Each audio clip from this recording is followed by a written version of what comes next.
여러분 오늘 본문의 말씀 가운데서 오늘 우리는 무엇을 찾아야 되냐면요. 여러분 오늘 본문에 있어서 예수님이 오늘 십자가에 못 박혀 돌아가심에 대해서 이제 제자들에게 설명하는 내용들로 장식을 하고 있습니다. 그런데 예수님의 십자가 하면 여러분은 예수님만 생각이 나세요? 하나님만 생각이 나세요? 성령님만 생각이 나세요? 예수님만. 예수님의 십자가의 사건 하면 우리는 예수님만 생각이 나죠. 그런데 구속의 사건에 있어서는 우리의 죄 문제를 해결하는 십자가의 사건에 있어서는 삼위의 하나님이 같이 일하시거든요.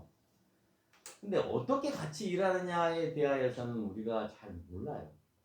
그냥 십자가에서 예수님이 우리의 죄를 계속해서 죽으셨다라고 하니까 십자가의 사건 하면 예수님만 생각나는 게 당연한 거예요. 그런데 그러면 하나님은 그때 뭐하고 계시고 성령님은 그때 뭐하고 계시냐라고 하는 질문을 우리가 던져볼 필요가 있겠죠. 그때 어떤 일을 하시는지. 어떻게 보면 그 성삼위 하나님께서 어떤 일을 그 십자가의 사건을 가운데 놓고 어떻게 일을 하시냐에 대한 가장 핵심적인 성경이 요한복음 14장이다라고 말할 수 있어요. 그래서 오늘 본문을 통하여서 십자가 뒤에서 계시는 하나님을 발견할 수 있는 것. 또 오늘 본문의 제목이 십자가 가운데 계시는 아버지라는 제목으로 여러분에게 말씀을 전하려고 합니다. 십자가 하면 거기 달리신 예수님만 보이는데 그 예수님을 달리게 하셨을 때 하나님은 그 뒤에서 내가 이런 계속의 구속의 사업을 너희들에게 하겠다고 하지 않았느냐 라고 하면서 예수님을 앞장 세운 하나님을 보이게 하시는 역사가 그 십자가를 통해서 이루어가고 계시고 그 사실을 알게 하시는 이가 오늘 15절 이후부터 등장하는 보혜사 성령을 너희를 통하여 보내줘서 그것을 깨닫게 알게 하겠다라고 설명을 하면서 삼위의 하나님이 그 십자가의 사건을 같이 하고 계시다라고 하는 것을 오늘 본문은 우리에게 설명하고 있다. 그래서 십자가만 보면 예수님만 생각나서는 안 되고 이미 내가 너희를 위해서 선택한 백성들을 구원하겠다라고 하는. 그래서 이스라엘 백성들은 자기네들만 선택된 백성으로 착각하고 살아가서 그렇게 이미 언급한 구약의 아버지 하나님을 보여달라고 하는 오늘 빌립의 내용을 보면서 십자가 안에서 아버지가 보이지 않느냐라고 하는 것을 오늘 예수님께서 말씀하고 계시다라고 하는. 그래서 네가 나를 봤다면 내 안에 계시는 내 아버지도 네가 봤을 것이다. 네가 나를 봤다면 아버지는 나를 봤을 것이다 라고 오늘 예수님께서 설명하고 계시다라고 합니다. 끝났어요. 오늘 본문의 말씀. 설교 끝. 오늘 여러분에게 전달해주고 싶은 말씀은 사실 그 십자가 안에 계시는 하나님의 역사하심을 보여주고 싶은 거예요. 14장 2절의 내용에 보면 예수님을 따르는 것은 목숨과 바꾸는 그런 행위였다라고 생각이 들어집니다. 그래서 13장 16절로 17절의 말씀을 보면 시몬 베드로가 이르되 주여 어디로 가시나이까? 예수께서 대답하여 돼 내가 가는 곳이 내가 지금은 따라올 수 없으나 후에는 따라올라. 베드로가 이르되 주여 내가 지금은 어찌하여 따라갈 수 없나이까? 주를 위하여 내 목숨을 버리겠나이다 라고 얘기를 합니다. 예수님을 따르는 것 긴박하잖아요. 왜? 예수님을 잡아서 죽이려고 하는 무리들을 봤거든요. 예수님을. 특별히 유대인들을 봤고 또 더 나아가서는 유대인들이 그렇게 음모를 꾸면서 로마 병정과 얼마든지 결탁할 수 있는 구테타로 몰아서 얼마든지 결탁할 수 있는 상황을 얼마든지 따르는 제자들은 느낄 수 있었습니다. 예수님은 이미 알고 계셨고 알고 계신 예수님은 제자들에게 지금이 때가 아니니까 피해야 된다는 말씀을 수도 없이 많이 앞부분에서 설명하고 있고 반복하고 계십니다. 잡힐 뻔하는데 아직 내가 때가 이르지 아니하여서 그래서 그 자리를 피하시는 장면들을 여러 번 보여주고 계시다. 그 시간이 되지 아니함은 십자가에 아직 예수님께서 달리지 않으셨기 때문에 그러셨기 때문에 아직 때가 아니다라고 한 겁니다. 그러면 제자들도 지금 이 상황들을 느끼는 거죠. 그래서 오늘 베드로는 고백하는 거예요. 내가 당신을 위해서 내 목숨을 버리겠다. 라고까지 얘기를 하는 겁니다. 그 말은 예수님을 따르는 것 그 자체가 당시로서는 목숨을 바꿀 만큼 세상 안에서는 아주 위급한 상황으로 전개되어 가고 있다라고 하는 것을 보여주고 있다는 것이죠. 베드로와 대화 이후에 예수님께서 제자들에게 14장 1절에서 한마디 툭 던집니다. 마음에 근심하지 마. 근심한 모습을 보았잖아요. 베드로가 근심하고 있는 모습을 봤잖아요. 사실 내가 목숨을 버리겠습니다 라고 하는 말은 그 마음에는 조마조마한 마음도 함께 섞여 있는 거예요. 아무리 내가 담대하다고 내가 이 나라를 위해서 목숨을 바치겠습니다 라고 한다고 해서 그 마음에 근심한 마음이 없을까요? 처자식도 생각이 날 것이고 또 내가 너무 젊음에 대한 생각도 날 것이고 총에 맞거나 아니면 칼에 찔리거나 했을 때 고통스러움도 생각이 날 거 아니에요. 그러면 내가 이 나라를 위해서 독립운동가가 되겠다라고 마음은 먹었지만 그 안에 또 다른 번뇌와 근심이 있는 거예요. 네? 그러니까 그런 모습들을 통해서 보면서 오늘도 충분히 제자들은 그런 위급한 상황과 더불어서 마음의 근심을 하고 있기 때문에 예수님은 그 근심하고 있는 제자들을 향하여서 마음에 근심하지 말라라고 얘기하는 겁니다. 여기서 마음에 근심하지 말라는 의미가 우리가 일상생활 속에서 오늘 마음에 근심하지 말라 하나님을 믿으니 또 나를 믿으니라 라는 말씀을 가지고 어느 목사님이 여러분에게 설교를 하셨다면 어떻게 말씀을 전개해 가겠어요? 야, 마음에 근심할 필요 뭐 있어? 네가 하나님 믿고 있잖아. 예수님 믿고 있잖아. 그런 사람은 마음에 근심을 해서는 안 돼. 라고 아마 설교를 하실 겁니다. 그리고 여러분은 그런 설교들에 익숙해 있을 겁니다. 근데 오늘 그런 의미로 본문을 얘기하고 있지 않아요. 그래서 오늘 한 절만 떼어서 마음에 근심하지만 네가 하나님을 믿으니까 그래서 네가 일상적으로 일어나고 있는 모든 그런 상황 속에서 근심할 필요가 없어. 왜? 믿고 있고 나중에 가서 예수님께서는 내 이름으로 기도하면 모든 것을 다 이루어 주신다라는 말을 떡하니 한참 건너뛰어서 그걸 떼어가지고 딱 설명을 하는 겁니다. 내 이름으로 기도하면 다 들어주신다고 하잖아요. 그러니까 근심할 거 없어. 그래서 그걸 기도하고 연결을 합니다. 그래서 근심하지 말고 기도해. 그러면 예수님이 다 들어주실 거야. 그렇게 다 들어주시는 것이 결국 하나님께서 그에게 영광을 주시는 것이라고 13절에서 얘기를 하고 있어 라고 설명을 해버리는 거예요. 그러면 그런 거 같네? 라고 우리는 본문을 착각하면서 보기 시작하기 시작합니다. 근데 그런 거 아니에요. 오늘 본문을 쭉 읽어 내려가 보시면 그런 의미로 우리의 삶 속에서 일어나는 마음의 근심의 모든 문제를 믿음과 기도로 다 해결해 주신다. 이런 의미가 아니라는 거예요. 그러면 어떤 의미냐라고 하는 것이죠. 사실 선생을 따르다가 죽는다는 마음이 근심이 일어날 수밖에 없죠. 그래서 제자들은 다 다 어쩌게 보면 마지막에 가서는 다 죽게 됩니다. 그래서 그 최후를 맞이하게 됩니다. 그래서 제자들의 근심은 당연한 거였어요. 왜? 그 근심한 대로 제자들은 결국은 다 죽어요. 누구만 빼고요? 사도 요한만 빼고 로마 사람들 아니면 주변에 핍박하는 사람들을 통해 가지고 다 순교하게 되어집니다. 그러니까 자기네들이 근심한 그대로 그렇게 삶이 마지막까지 연결이 되어지지만 중요한 것은 그러면 왜 이 말씀대로 하면 네가 예수님을 믿으면 곧 나를 믿는 것이고 그리고 네가 기도를 하면 다 예수 그리스도 이름으로 기도하면 내가 다 들어주신다고 하셨는데 그러면 왜 이 제자들은 다 죽여야만 했습니까? 라는 질문을 해야 되는 거죠.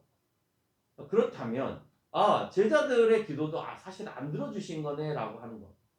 우리가 그렇게 한번 생각해 볼 수 있지 않겠어요? 아니면 제자들은 그런 기도를 안 하셨거나 나를 살려주세요 라고 하질 않으셨거나 그런데 바울의 삶을 통해서 보면 몇 번 죽을 뻔한 고비들이 있었죠. 그 고비들을 몇 번 넘깁니다. 넘기지만 결국은 순교합니다. 때로는 넘기게도 해주시지만 때로는 죽음에도 이르게 하시는데 그 죽음이 예수님 앞에 있어서 그렇게 큰 의미가 있지 않다라고 하는 것을 우리에게 보여줍니다. 그럼 1절 뒤에 나와 있는 하나님을 믿으면 우리의 죽음의 문제가 해결되느냐라고 하는 거예요. 답은. 왜? 오늘 죽음 때문에 두려워하고 있는 제자들의 모습을 보고 있거든요. 육체적 죽음의 문제를 해결하지 못한다가 사실은 답이에요. 그렇기 때문에 2절과 3절에서 예수님이 말씀하시는 것은 죽음 이후에 영원히 살 초소에 대한 얘기를 하고 계십니다. 내가 그 초소에 예배하러 갑니다. 오늘 예수님께서 네 살려줄게의 의미가 세상에서 네 육체적인 죽음에 놓여있을 때 살려줄게의 의미가 아니고요. 영원한 초소로서 너를 인도해 줄게, 영원히 살게 해 줄게의 의미가 더 강하게 나타나고 있다는 거예요. 사실 그것을 드러내 보이기 위해서 오늘 예수님은 말씀하고 있는 거예요. 나 믿지? 여기서 나 믿지의 말은 오늘 네가 어떤 상황에 처했을 때 내가 네 건져줄게 이런 의미가 아니고요. 나 믿지? 그러면 그 믿음대로 네가 내가 준비한 초소로 올 거야 라고 하는 것으로 연결을 시켜야 된다는 거예요. 본문은 그렇게 연결되어 가고 있습니다. 우리 역시 하나님을 믿고 예수님을 믿는다고 이 땅에서 우리의 죽음의 문제가 해결되지 않아요. 한번 여러분 죽음에 임박했을 때 한번 기도해 보세요. 살려달라고. 물론 때에 따라서는 정말 그 사람을 살리는 경우들도 없지 않아 있습니다. 그걸 부인하고 싶지는 않습니다. 모두의 기도를 다 들어주시면 모두 기도를 다 들어주시면 오늘 병원에서 운명하는 사람의 수가 극히 적어야 맞죠. 근데 그렇지 않다는 거예요. 그렇다고 해서 그 기도를 무시하느냐? 그건 아닙니다. 분명히 그 분이 죽음 가운데서 다시 살아나셔야 될 때 또 다른 이유가 있는 것이고 뿐만 아니고 신앙이 예수 그리스도로 인한 신앙이 아니고도 자기가 치유를 잘하거나 마음의 안정을 취하거나 아니면 좋은 호르몬 분비가 갑자기 몸 안에서 일어나서 살아가는 믿지 않은 사람들의 좋은 사례들도 있어요. 그러니까 기독교인들만 기도했기 때문에 살아난다라고 하는 것은 어불성설이고요. 그렇지 않은 믿지 않은 사람들 중에도 자연치유나 좋은 음식이나 아니면 좋은 호르몬이 갑자기 분비가 되어져서 그래서 살아나는 예들도 있기 때문에 우리가 예수님을 믿으면 다 죽음 가운데 살아난다라는 말은 거짓말인 것이고 왜? 예수님을 믿어도 다 육체적인 죽음은 다 이르기 때문에 그렇습니다. 우리 역시 하나님을 믿고 예수님을 믿는다고 이 땅에서 우리의 죽음의 문제가 해결되지 않는다는 것입니다. 설사 선교하는 동안에 앞서서 설명했습니다. 제자들이 여러 번의 죽을 고비를 넘겼습니다. 육체적인 죽음을 영원히 넘긴 것은 아니죠. 그 죽음의 고비를 넘겼다고 해서 계속해서 그 고비가 있을 때마다 그 죽음의 고비들을 넘겨왔던 것은 아니에요. 결국 사도 요한을 제외한 모든 사람들이 순교하였다는 사실을 제가 앞서 설명을 했습니다. 따라서 1절에서 마음의 근심과 예수 그리스도를 믿는 믿음이 주는 것은 영원한 초소의 거함을 의미하는 것이다 라고 하는 거예요. 평상시 마음의 근심에 확장해서 해석할 수 있는 본문은 아니다라고 하는 거죠. 우리는 네가 마음에 근심하냐? 기도해. 그러면 네 응답을 들어주실 거예요. 아니요. 그 근심하고 있는 것에 대하여서 하나님이 응답하시는 것이 아니라 그 근심하고 있는 것에 대한 마음의 평안을 주시는 거예요. 내가 어떤 상황을 맞이한다 하더라도 그 상황에 대해서 하나님께서 나에게 평안을 주시는 것이지 그 문제를 해결하지 않으세요. 해결은 누구를 통해서 하느냐? 네 안에 계시는 하나님을 통해서 평안함으로 해결하는 거예요. 여러분의 상황이 언제 바뀌었나요? 내가 늘 여러분에게 질문을 던집니다. 여러분 지금까지 살면서 여러분의 상황이 얼마나 많이 바뀌었나요? 기도하는 대로 다 응답해 주셨나요? 집 달라면 집 주셨고 나에게 봉급 달라 하면 봉급 주셨고 나에게 재산을 많이 달라 하면 많이 주셨나요? 간혹 그런 분들도 계시긴 하더라고요. 그렇게 부를 때마다 하나님께서 도깨비 방망이처럼 내려주시던가요? 안 내려주세요. 어떻게 하시던가요? 나에게 마음의 평안 없어도 기쁘고 없어도 평안하고 안 주셔도 아멘 안 주셔도 기쁘고 여러분 그거는 돈으로 살 수 없는 거죠. 우리가 꼭 돈으로 사는 것이 물질적으로 좋은 것만 사는 것이 돈으로 사는 거라고 생각해서 나에게 돈이 있으면 모든 게 다 해결된다고 생각하는데 아니요. 그거를 갖고 있지 않아도 내 마음에 갖고 있는 것만큼 평안하면 그것은 내가 그 사람만큼 돈을 가지고 있는 것만큼이나 부유한 삶을 살고 있는 거예요. 제 여동생이 부산에서 좋은 아파트를 사서 구경을 하러 갔습니다. 네. 안 부럽습니다. 안 부럽습니다. 그게 부러우면 내가 지는 거잖아요. 안 부럽습니다. 그리고 그걸 달라고 하나님께 기도도 하지 않습니다. 없어도 괜찮습니다. 뭐 그렇게 안 살면 또 어떻습니까? 저희 어머니가 화순에다가 집을 좋게 지어놓고 살았습니다. 누구를 줄까 고민을 하셨습니다. 그 어머니가 주고 싶은 사람 주세요. 내가 그렇게 말했습니다. 그랬더니 막내 아들이 늘 가슴에 있어서 아들이 늘 마음에 있어서 나는 그 아들 또 그 아들이 군에 있을 때 어머니에게 돈을 많이 저보다도 더 많이 드렸어요. 그러면 어머니 마음에 드는 자녀에게 주시라고. 그래서 욕심이 없어요. 또 오빠가 그렇게 결정을 하니까 동생들 또 그런 거 없다 하고 그냥 넘어갑니다. 다른 사람들은 재산 갖고 싸운다는데 그냥 부모님이 하는 대로 그거는 당신 거니까 당신이 결정하시면 되는 거예요. 근데 안 부러워요. 그 집을 가졌다고 해서. 대로 나는 그걸 주면 세금을 어떻게 내지? 그것에 대해서 또 고민했을 것 같아요. 그래서 사실은 우리가 무엇을 갖냐가 중요한 것이 아니고 예수님을 통해서 여러분이 마음의 평안을 가졌느냐가 더 중요한 거예요. 오늘 예수님께서 십자가에 못 박히실 때 내가 그 고통 가운데 어떻게 헤쳐야지? 내가 그 고통을 어떻게 감당하지? 그렇게 하지 않으시죠.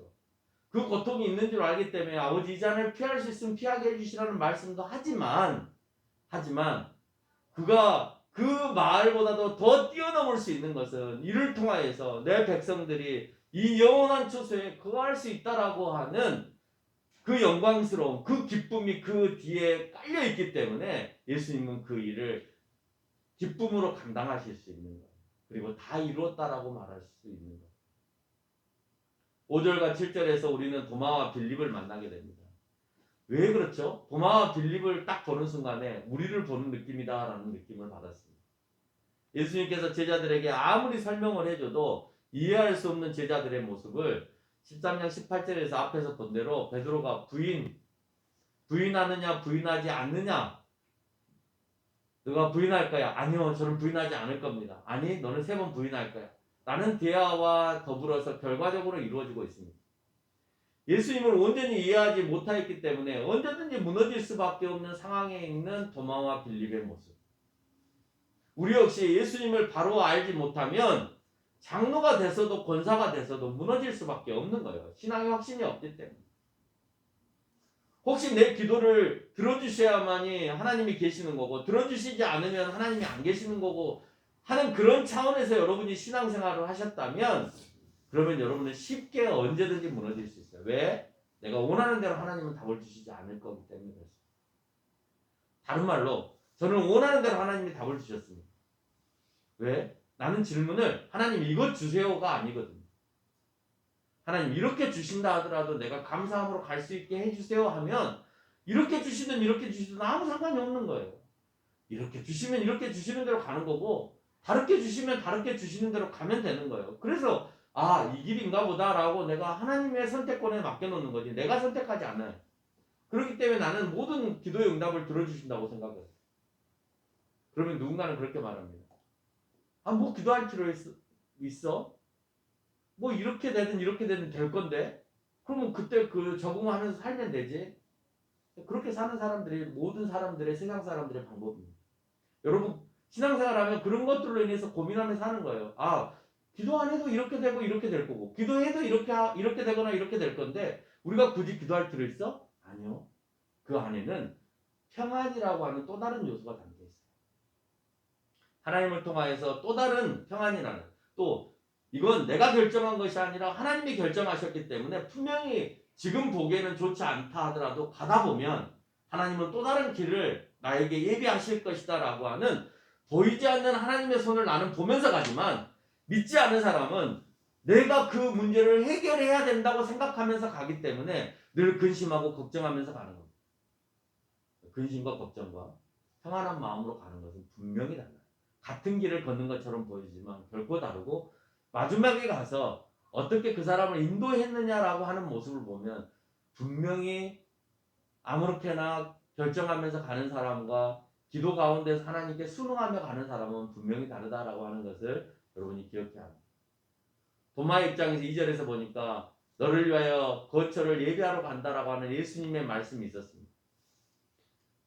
그래서 세상에 살 집을 준비하러 간 것으로 도마는 이해를 했어요. 그 말을 듣고 너를 위해서 내가 거처를 집을 준비하러 간다. 그 도마는 그 소리를 딱 듣고 나를 위해서 집을 준비하러 가시나? 라고 하는 거죠. 그 도마가 뭐라 하냐 5절에서 주께서 어디로 가는지 우리가 알지 못합니다. 그 길을 어찌 알겠습니까? 라고 표현합니다. 그 길이 우리가 눈에 보이는 그 길이 아닌데 그 길이 아니잖아요.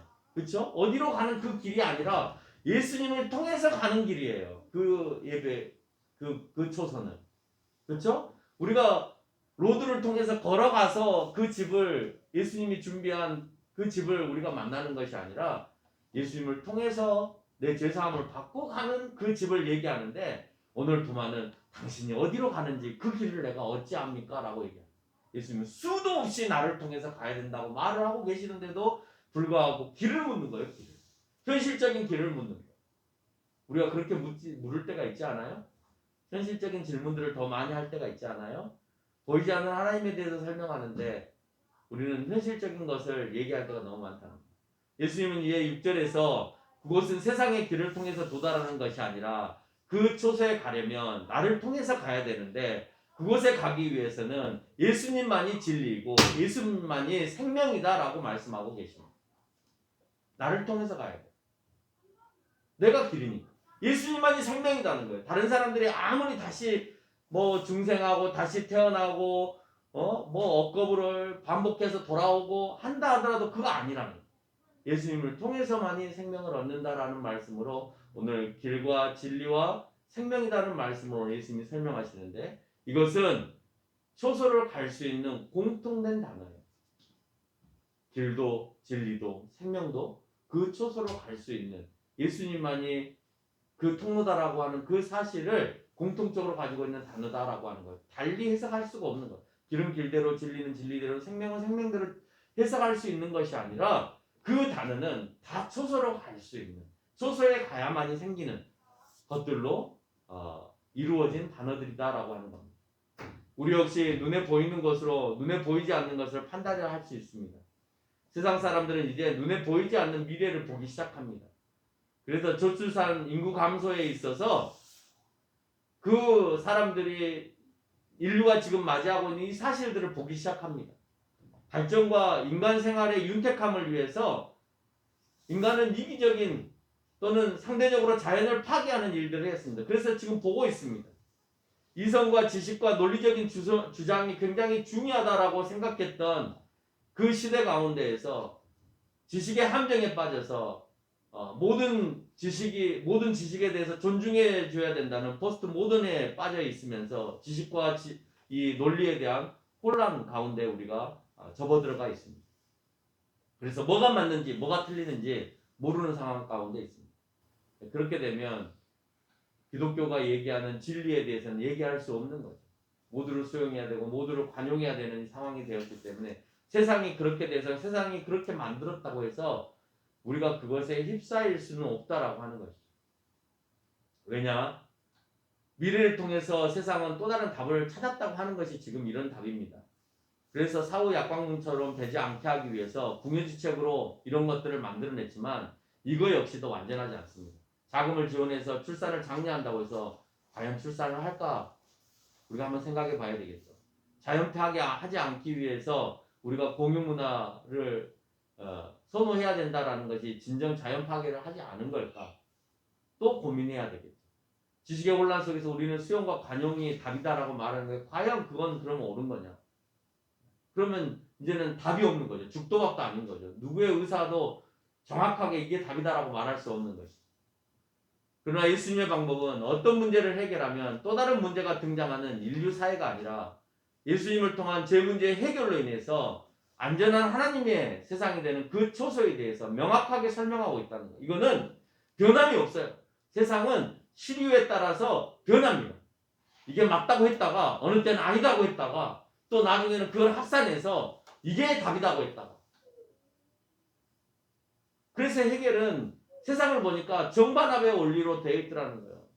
어떤 사람이 이게 맞다고 했더니 아니야 틀렸다고 얘기하더라고요. 그래서 이걸 두 개를 합쳐서 또 다른 이론을 만들어냈더니 또 아니다고 얘기하더라고요. 그러면 그것 역시 맞는 거냐? 아니다는 거죠. 그만큼 세상은 불안전하다라고 하는 것을 해결이 반증하고 있는 거예요. 세상 봐라. 그 시대는 맞았다고 하지만 또 다른 반대 의견이 나오고 이 반대 의견에 대해서 또 정이 나오고 이 정에 대해서 또 다른 반대 의견이 나와서 계속 변화되어져 가더랍니다. 그 말은 세상은 계속해서 불완전하다라고 하는 얘기입니다. 그렇다고 사회에서 일어나는 이 불완전한 것 가운데 우리는 교회가 이 세상에 살아가고 있는데 모른 척 할 것이냐라고 하는 것 아니죠. 성경의 해안으로서 우리는 고민해야 되고 기도해야 되고 방법을 찾아야 되는 것이 맞는 것입니다. 모든 답을 다 성경이 주지 않는다 하더라도 우리는 그 성경이 가지고 있는 근본 논리, 근본적인 진리, 근본적인 생각 하에서 답을 찾는 것이 옳다라고 하는 겁니다. 빌립의 모습도 다르지 않았습니다. 도마만 그렇지 않았다는 거죠. 7절에서 예수님이 나를 알았으면 아버지를 알았고 보았다고 하고 있는데 빌립이 8절에 가서 뭐라고 하냐? 아버지를 그러면 보여주세요라고 하는 겁니다. 역시 보여야 확신을 갖는 가시적이고 현실적인 빌립의 모습을 발견하게 됩니다. 네가 나를 보았으면 하나님을 보았다라고 얘기를 하고 있는데도 불구하고 오늘 빌립은 아버지 보여주세요라고 얘기합니다. 그래 그러면 보여주세요. 당신밖에 안 보여요. 내가 아무리 봐도 예수님 당신밖에 안 보이지 하나님 안 보입니다라고 얘기합니다. 너무 현실적이죠. 가시적이죠. 눈으로 보여야만 믿는 가시적인 거죠. 우리의 모습이 이래요. 도마나 빌립을 뭐라 할 필요가 전혀 없습니다. 베드로 욕할 필요 전혀 없습니다. 그들이 성령을 통하여서 완전히 거듭나지 않으면 우리는 베드로와 같이 3번 부인하는 건 당연한 사실이고 도마처럼 당신 가는 길이 어디오라고 물을 것이고 빌립처럼 하나님 보여주세요라고 우리는 늘 얘기할 겁니다. 지금도 우리는 그렇게 얘기하면 하나님 내 손에 딱 주시면 믿겠습니다. 지금도 그런 사람 너무 많아. 안 주시면 어떡해요? 안 주시면 어떡해요? 얼마 전에도 아는 집사님이 그런 얘기를 해요. 자기 손에 지금 내가 이 일을 해야 되는지 말아야 되는지 결정을 못 한다는 거예요. 지금 하고 있는 일에 대해. 결정을 못 하니까 하나님께 기도를 했대요. 하나님 어떤 방법이든지 내 손에 십자가를 주시면 그러면 제가 이 일을 하지 말라고 하는 것으로 아니 이 일을 계속 하라고 하는 것으로 알고 하겠습니다라고 했다는 거예요. 그 기도를 했더니 자기하고 관련된 사람이 어디에서 십자가를 하나 만들어가지고 그날 자기에게 선물을 줬다는 거예요. 그래서 이 일을 하게 하라고 말씀하신 것으로 응답을 받고 그렇게 했다는 거예요. 물론 그럴 수도 있겠죠. 근데 꼭 그것을 받아야만이 그것을 응답이고 그것을 받지 않으면 그 응답이 아닌가요? 그 응답은 계속해서 가야 되는 것이지 그 전에 저한테 얘기한 게 있습니다. 그 전에 이것은 나에게 주신 사명이고 이 일은 반드시 내가 무슨 일이 있어도 해내야 되는 일입니다라고 나한테 얘기를 했거든요. 근데 이제 재정의 압박이 오고 어려운 상황이 벌어지니까 해야 됩니까 말아야 됩니까 또 묻는 거예요. 하나님 앞에. 믿음 없는 거죠. 해야 된다고 했으면 끝까지 가야 되는 것이지 갔다 안 갔다 또 묻고 또 따지고 확신을 보여주고 십자가 보여주고 하나님 보여줘야만이 또 한다는 것은 그가 믿음 없이 가고 있는 겁니다. 하나님이 그를 통해서 사역하겠다 하셨으면 그래서 처음에 하나님이 계획하셨으면 그거는 죽을 때까지 가는 것이지 도중에 또다시 묻고 하는 게 아니에요. 그 상황들을 이겨내게 해달라는 하나님 나에게 성령을 통해서 이 일을 나는 끝까지 가야 되니 하나님 이겨내게 해주세요. 그렇게 기도하는 것이지 가야 됩니까 말아야 됩니까는 이제 끝난 거예요. 이미 그 길을 들어설 때 하나님과 기도했을 때 선교사로 소원을 했으면 끝까지 가야 되는 거예요. 갈 수도 있고 안 갈 수 있는 게 아니에요. 언젠가는 가게 돼요.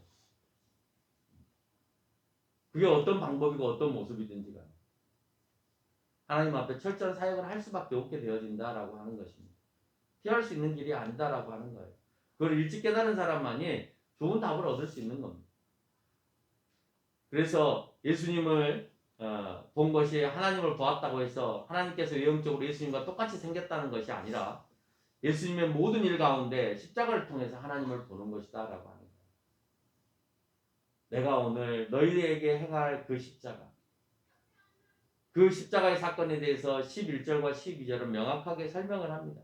내가 아버지 안에 거하고 아버지가 내 안에 계심을 믿으라. 그렇지 못하거든 행하는 그 일로 말미암아 나를 믿으라.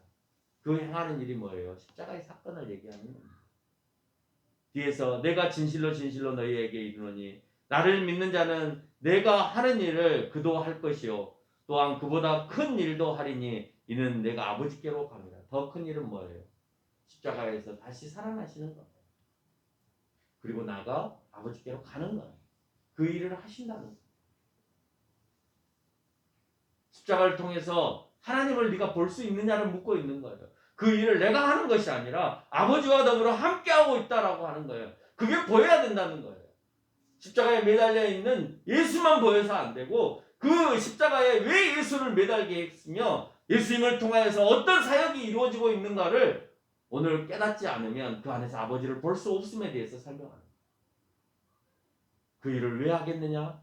그 일을 누가 하시느냐? 라고 하는 것을 11장 11절과 12절의 말씀에서 설명하는 겁니다. 루터는 십자가 안에 계시는 하나님에 대해서 이렇게 설명합니다. 하나님의 모든 뜻과 선한 역사는 십자가를 통하여 보여주시는데 하나님은 그 안에 계시고 예수님의 십자가의 죄사함 안에서 하나님께로 가는 길이 되신다라고 얘기하고 있습니다. 십자가의 죄사함 안에서 하나님께로 가는 거예요. 그래서 그 안에 하나님이 보이는 거예요. 근데 보이지 않는다라고 하는 것은 아직도 그 죄사함이 무슨 의미인지 누구를 통해서 하시는 건지 누가 하시는 건지를 깨닫지 못하는 것이다 라고 하는 거예요. 히브리인들을 거쳐서 이스라엘 민족에게 또 유다의 족보의 역사에 이르기까지 하나님께서 그들에게 한결같이 설명하고 있는 것은 선택된 백성들에 대한 구원이었습니다. 그래서 그들은 예수님이 오셨을 때도 우리를 구원하러 오신 이입니까? 메시아입니까? 라고 물었고 지금도 우리는 나를 구원할 예수님을 믿고 있는 거죠. 근데 그 길은 예수님을 통해서만이 그 구원의 길로 인도됨에 대해서 설명하는 겁니다. 오늘 본문 가운데 우리가 함정에 빠질 수 있는 본문, 여러분 제발 함정에 빠지지 마세요. 한 절만 떼어서 얘기하는 그런 분들하고 절대 얘기하지 마세요. 본문의 전체는 그걸 얘기하고 있지 않은데 우리는 한 절만 떼서 얘기합니다. 13절과 14절 두 번에 걸쳐서 뭐라고 얘기하냐? 내 이름으로 무엇이든 내게 구하면 내가 다 행하리라. 그러니까 믿고 기도해. 그러면 네가 원하는 대로 다 들어주실 거야. 그러면 다 부자 됐어. 기독교인들은 다 부자가 돼야 되고 다 잘 살아야 되고 다 출세해야 되고 잘못된 자식 하나도 없어야 되고 목사의 자식들은 다 바로카야 되고 다 세상에서 한 가닥씩 해야 됩니다. 이 말씀만 믿고 간다. 근데 오늘은 자기의 욕심껏 기도하는 그 응답을 들어주신다라고 하는 의미에서 이 얘기를 하는 게 아니라는 거죠. 우리가 무엇을 구하면 다 이루어지는 말씀이 아니라 본문의 흐름 가운데 이 요조를 해석하면 예수님을 길과 진리와 생명으로 구하면 다 이루어 주신다라고 하는 거예요. 예수님을 길로 인정하고 내가 구하면, 내가 예수님을 진리로 인정하고 구하면, 예수님을 생명으로 인정하고 내가 구하면, 그러면 그 길로, 그 생명의 길로 나를 다 인도해 주신다라고 하는 거예요. 누구를 막론하고. 여러분의 욕심을 들어주신다는 의미가 아니에요. 그리고 여러분 욕심을 부려야 되는 것은 세상에서의 이 물질적인 욕심을 부리라는 내 자식에 대한 욕망을 위해서 부리라는 소리가 아니라 저 하나님 나라에 대한 욕심을 부리라는 거예요. 그거 구하라는 거예요. 그거 구하지 않으면 이 땅에서 우리는 도마와 같이 빌립과 같이 살 수 있어요. 물론 도마와 빌립이 끝까지 잘못 산 건 아니죠. 요 상황 속에 예수님이 아직 십자가에 못 박히기 전에 외치는 이 상황 속에 놓이게 된다는 거예요. 이 상황 속에 베드로의 이 상황 속에 놓이게 된다는 거예요. 세 번 부인하는 상황이 벌어지고 보여야만 믿는 상황이 되어지고 어디로 가는지 아직도 모르는 상황이 되어진다라고 하는 겁니다. 본문의 흐름 가운데 이 요조를 해석하면 아까 얘기한 것처럼 예수님에게 내가 내 생명을 구하는 기도를 해야 된다라고 하는 거예요. 내 죄를 가지고 가야 된다는 거예요. 예수님 앞에 갈 때 그 이름으로 구한다라고 하는 것은 내 죄 문제를 가지고 구하는 겁니다. 여러분이 언제 예수님의 이름으로 기도하지 않으신 적 있나요? 했잖아요. 다 들어주셨나요? 아니잖아요. 만약 그렇게 해석한다면 13절 하반절에 말이 맞지 않게 됩니다. 왜? 아버지로 하여금 아들로 말미암아 영광을 받게 하려 함인데 안 들어주셨잖아요. 들어주시지 않는 기도가 있는데 어떻게 영광을 받습니까? 다 들어줘서 영광을 받는다라는데 다 들어주시는 것은 본인 앞에 나와서 예수님 앞에 나와서 내 죄를 고백하고 내가 당신을 통해서 당신이 준비한 초소에 간다고 할 때 그것만 들어주시는 거예요. 주님의 영광을 받으시는 것은 그 초소에 대한 기도이고 그 초소를 가기 위해서 내 죄에 대한 회개를 주님으로부터 해결받는 것이다 라고 하는 거예요. 바로 이 기도를 모두 들어주신다라고 하는 의미예요. 그럼 우리는 세상에서 일어나는 모든 일에 대해서 기도하지 말아야 되느냐라는 질문을 또 할 수 있겠죠. 그럼 우리는 기도 안 해도 됩니까? 하나님 알아서 하실 거니까? 예수님이 그랬듯이 하나님의 뜻에 맞춰서 기도하는 거예요. 기도는 하나님의 뜻이 무엇인가를 내가 알아가는 거예요. 내가 하고 싶은 기도를 하는 것이 아니라 기도 가운데서 하나님이라면 어떻게 하실까? 예수님이라면 어떻게 하실까? 그래서 예수님이라면 이렇게 하실 거야. 하나님 예수님이라면 이렇게 하실 거니까 제가 그 길을 그렇게 갈 수 있게 도와주세요 라고 기도하는 거지. 하나님 그 길은 힘들어서 안 됩니다. 이 길을 가겠습니다. 이렇게 기도하라는 것이 아니라는 거예요. 오늘 예수님이 기도하셨잖아요. 내 뜻대로 마옵시고 아버지 뜻대로. 예수님의 뜻은 내가 고통받지 않고 이 제 문제를 해결하는 것인데 아버지의 뜻은 네가 희생양이 되어야 된다는 거예요. 그러면 내가 그것을 잘 감당하게 해달라는 기도밖에 안 되는 거죠. 우리의 기도가 예수님의 기도를 닮아서 그렇게 돼야 되는 거예요. 근데 우리는 무조건 때를 써서 하거나 아니면 때를 써도 안 줄 거니까 아예 기도를 안 하거나 둘 중에 하나예요. 여러분 어떤 형태의 기도를 하십니까? 보여달라고 기도하십니까? 오늘 내 손에 십자가를 놔주면 내가 믿겠습니까? 하고 이렇게 확신을 갖는 기도만 하십니까? 아니면 그런 기도를 한 번도 들어주시지 않았으니까 아예 기도를 안 하십니까? 둘 다 문제입니다. 기도는 그래서 깊이 있는 기도가 필요한 거예요. 하나님의 뜻을 물어야 되기 때문에. 예수님은 우리의 영원한 초소가 있음을 가르쳐 주시기 위해서 이 땅에 오셨고 우리가 그 초소에 들어갈 수 있게 하기 위해서 죽음으로 희생하셨고 우리가 죽으면 가게 될 초소를 위해서 준비하러 가신다고 하십니다. 이런 예수님을 여러분 사랑하십니까? 사랑하세요? 이 땅에 오신 예수님을 사랑하시고 나를 위해서 죽으신 예수님을 사랑하시고 나를 위해서 예배하러 올라가신 그 예수님을 사랑하세요? 사랑한다면 15절에서 나의 계명을 지키라라고 말하고 있습니다. 그 계명을 13장 34절로 35절에 이렇게 말합니다. 새 계명을 너희에게 주노니 서로 사랑하라. 내가 너희를 사랑한 것 같이 너희도 사랑하라. 너희가 서로 사랑하면 이로써 모든 사람이 너희가 내 제자인 줄 알리라 그랬습니다. 사랑한다는 거죠. 그럼 여기서 사랑은 서로 무관심하지 말고 관심을 가지는 사랑을 하라는 것인지 서로 나누고 도와주라는 사랑을 하라는 것인지 아니요. 주님이 가르치는 사랑은 주님이 우리를 사랑한 것 같이 너희도 사랑하라는 것입니다. 주님이 우리를 사랑하는 사랑이 어떤 사랑인데요? 죄인을 위해서 우리를 구하러 온 사랑입니다. 그 사랑하라는 거예요. 죄인을 위해서 구하는 사랑을 하라는 거예요. 왜요? 왜요? 예수님이 모든 사람에게 먹을 거 안 줬다니까요. 모든 사람을 다 고치고 다니지 않으셨어요. 여러분이 생각하는 사랑은 이웃을 위해서 뭔가를 하는 사랑이 예수님이 우리에게 준 사랑이라고 착각하고 살아가는데 예수님이 우리에게 준 사랑은 죽을 수밖에 없는 우리를 건져내신 사랑이에요. 죽을 수밖에 없는 저 사람을 건져내는 일을 해야 사랑하는 거예요. 저 사람에게 먹을 거 하나 주는 것 중요해요. 그러나 더 중요한 것은 저 사람이 다음 세상에서 영원히 살게 해주는 것이 진짜 사랑하는 것이다. 내가 핍박을 받아도 내가 어려움을 당해도 내가 저 사람으로부터 야단을 맞아도 당신이 예수 그리스도를 믿어야 돼 라고 하는 것이 빵 하나 더 주는 것보다도 더 중요하다고. 빵도 줘야죠. 배고파하는 사람을 위해서 내가 빵도 갖고 가서 빵도 주면서 그러나 그건 한 번밖에 먹고 없어지는 거잖아요. 예수님이 모든 사람에게 다 빵을 주지 않았다니까요. 필요할 땐 주셨죠. 지나가는 사람마다 다 빵 주고 다니셨나요? 지나가는 사람마다 다 고쳤나요? 그러면 38년 된 혈우병자 고칠 때 옆에 있는 사람 다 고쳐주셔야죠. 그 사람만 고치겠죠. 불공평하잖아. 그러나 예수님이 얘기하시는 것은 여기에 낙이 있는 게 아니에요.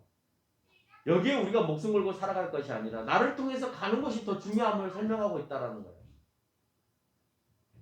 예수님의 사랑이 왜곡되어 가고 있습니다. 20년 전에는 예수님의 사랑의 초점이 구원에 맞춰져 있었어요. 교회에. 그래서 진짜 예수님을 사랑하는 사람은 복음을 전해라. 교회에 데리고 와라. 그래서 복음을 듣게 해라. 그래서 구원에 초점이 맞춰져 있는데 어느 순간 교회가 이웃에 대한 사랑을 강조하는 겁니다. 근데요. 그게 정말 좋은 취지로 이웃에 대한 사랑이었으면 좋았을 텐데 중요한 것은 그것을 강조해서 전도를 더 하게 하고 전도를 더 하게 해서 교회를 더 성장하는 데 목적이 있었다는 것을 20년이 지난 지금에 와서 교회들의 모습을 보니까 보이더라는 거예요. 그래서 교회가 대형화되어지는데 목적을 갖고 살아가고 있었다라는 것을 알게 됩니다. 그러니 그 구원은 식어버리고 어느 순간에 이웃에 대한 사랑을 하는 것이 예수님의 사랑이다라고 하는 것으로 변질되어 버린 거예요. 진짜 사랑은 그 사람을 구원으로 인도하는 것이 진짜 사랑입니다. 그래야 제자가 된다고 얘기하고 있잖아요. 그 뒤에 나온 그 단어를 잘 보세요. 진정한 제자의 의미는 예수님의 진정한 제자의 의미는 예수님의 복음을 그대로 전하는 것이 제자의 의미예요. 여러분이 생각하는 이웃을 향한 그 사랑, 내가 너희에게 사랑한 것처럼 사랑을 하라는 것이 남에게 먹을 것을 나눠주고 내 재산을 나눠주는 것만을 얘기하는 것은 아니다라고 하는 거예요. 그렇다고 하지 말라는 소리가 아닙니다. 그래서 우리는 이웃을 위해서 사랑을 십자가의 사랑과 함께 나눠야 됨을 기억해야 된다는 거예요. 왜? 예수님도 빵도 나눠주셨고 아픈 것도 고쳐주셨으니까 우리가 하지 않을 수는 없습니다. 해야 되는 것이 맞는 겁니다.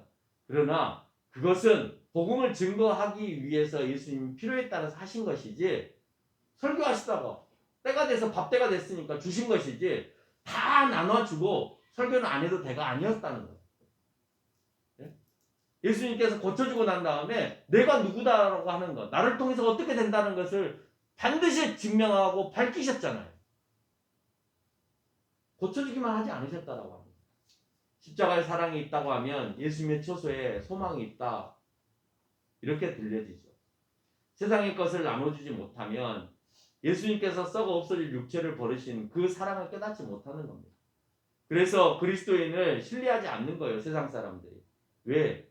니네는 썩어 없어진다고 얘기하고 하나님 나라에 소망이 있다고 하면서 왜 그 물질에 집착하고 함께 사용하지 못해라고 세상은 우리를 또다시 손가락질하는 겁니다. 천국에 소망이 있고 천국 것을 나눌 줄 아는 사람은 세상의 것을 가볍게 얼마든지 나눌 수 있는 겁니다. 세상도 우리를 봅니다. 예수님의 십자가의 사랑이 있다고 말하는 우리를 보고 있습니다. 하나님 나라에 소망이 있다고 말하는 그 사람이 세상 것을 최고로 생각하고 있는지 생각하고 있지 않는지를 봅니다. 그래서 그 사람이 정말 예수님의 모습처럼 아낌없이 나눠주고 있는지를 보고 있는 거예요.